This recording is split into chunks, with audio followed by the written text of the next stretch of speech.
How are you, wonderful people? This is Mr. Argueta. It is week number 5 in our Principles of Management class. I just wanted to come to you as early as I could in getting some of this stuff out and letting you know what's happening, giving you an update in regards to this class. So here's where we're at. Week 5 has obviously been past the midterm.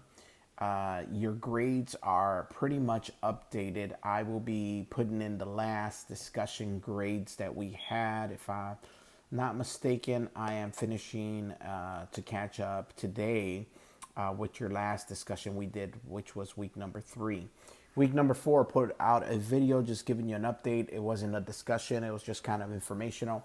But we're back to normal. So we got this week, which is week number 5, week number 6, and then we're done, week number 7. So we are moving pretty quickly. Sorry about that. I'm just scrolling on my screen as I'm talking to you all. Heads up on week number 7. I want to give you a heads up. You're going to have, just like last week, you're going to have 2 chapters and you're going to have your final. I am going to put up a very simple goodbye video at that point.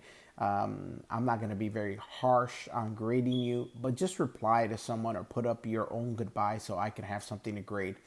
Here's the deal. If you don't add something, I can't grade it if there's absolutely nothing there.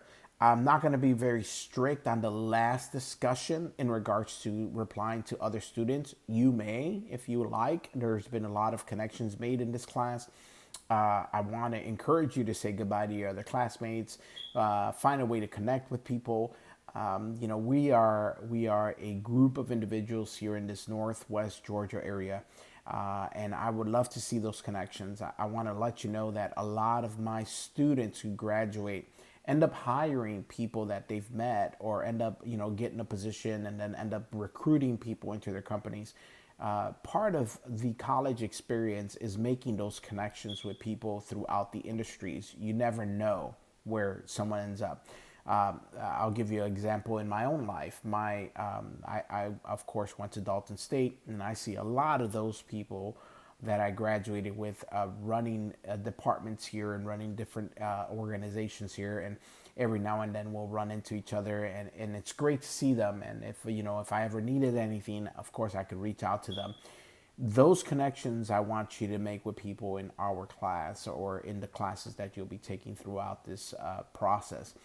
When I went into my master's program, I graduated with individuals that weren't from this country and have now become some of my closest friends. One of them lives in Chicago, where I'm from.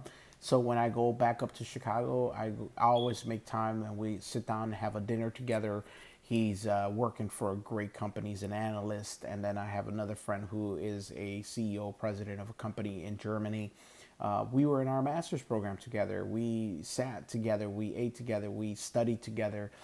We interacted together. We had chats online when they went back to their countries, and we were still finishing our masters. And I encourage that, and that's kind of the reason for my discussion platform. All right, that being said, so the last week, which is week number 7, I'm going to put up a discussion. I just wanted to give you a heads up. It's not going to be harshly graded. Just make sure you do something so I can have something to grade. Other than that, this week's going to be pretty standard. 2 chapters, a discussion, reply to my video, 2 other students, your original discussion. That's a total of 4 interaction, gives you 100% in your discussion participation. Once again, what I'm looking for is content. Just have a discussion like you would somewhere in person in a classroom. That was great. It's not typical for me. It's not something that I accept. So please make sure you do something that's of value to everyone that reads it. Let's go on to your midterm, where we're at in this class. I will send out an email and I'll give you an idea of where you stand. So not individually, as a class.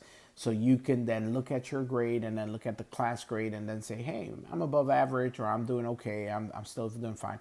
That's just information that I used to like when I was a student, so I figured there's someone out there that might like it. Let's see what else we got for you. This week, we're going to be talking about leadership and the styles and which one's better, which one's worse. Pay attention in regards to the differences in styles of leadership between the some. Now, some of you already understand how this works, and you jumped ahead in regards to discussions. I'm not gonna blame you for that. Go for it. If you can do it, do it.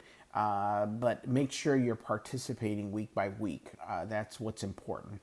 We're looking for sort of a distinction of when a manager is needed in this week's chapter and when a leader is needed, which is so crazy. Guys, it's so crazy how we are living through the perfect example of our class.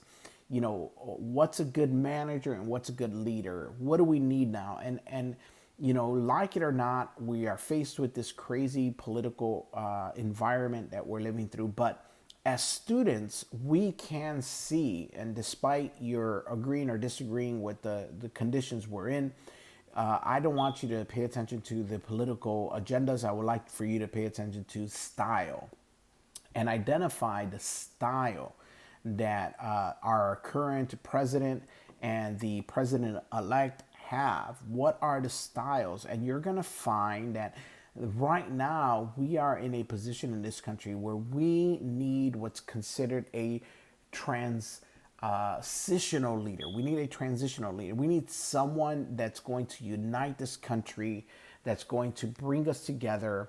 Now, once again, I'm not saying Biden's the man or he is not the man. That's not the purpose of this conversation. The purpose of this conversation is what we're looking for within a person.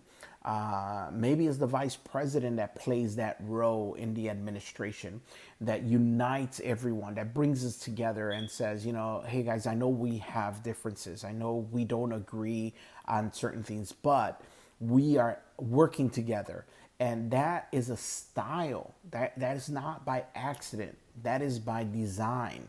And what we are studying in our class this week is particularly something so important that this world needs today. We have a decisive environment, a divisive environment where everyone's divided in their own little worlds and they feel like I'm right and they're wrong. It's us against them. And what we need is someone to bring us together and say, no one's saying you're wrong. No one's saying I'm right. We're saying we need to work together to find a common solution. So I'm excited about what you have to say between the difference between a leader and a manager. Give me your points of view. I'm going to be honest with you guys. I'm just so glad that we're getting done with this political junk. I am not a controversial person to say. I like everyone else, I enjoy my controversy now and then, and also some a little bit of conspiracies here and there. But at the end of the day, I think that it's more important for me to focus on the people that I impact on a daily basis, and not on things that I can't change. I can't change results of the election. I can't change how it happened. I can't change any of those things. But I can change what I do to you every day and how I treat my neighbor and how I treat the people that I am surrounded by here in Northwest Georgia. And I want to tell you all that I am here no matter what you believe and represent, what your background is, who you are as a person. I support you in this journey. That's what I'm here to do. I support you in your process here. I will give you all the attention that I can and help that I possibly can give you to succeed. So guys, today we are drinking just your regular Starbucks coffee, nothing very fancy, just a straight run-of-the-mill Starbucks. I'll be honest with you guys, I ran out of my good coffee. I have to order it. The one problem with my Nespresso machine is that you can't just go to the store and buy the pods for those machines. You have to order it directly through their company. So I have not done that. I will do that this week, and I think that's about it, guys. I've had a wonderful week, guys. It is beautiful outside, 70 something degrees to this day. It's partly cloudy. It looks just wonderful out there. I can't wait to finish up the day and get out there and just kind of enjoy the weather. So anyhow, be careful, be safe, take care. You know how to get a hold of me. We'll talk to you next week.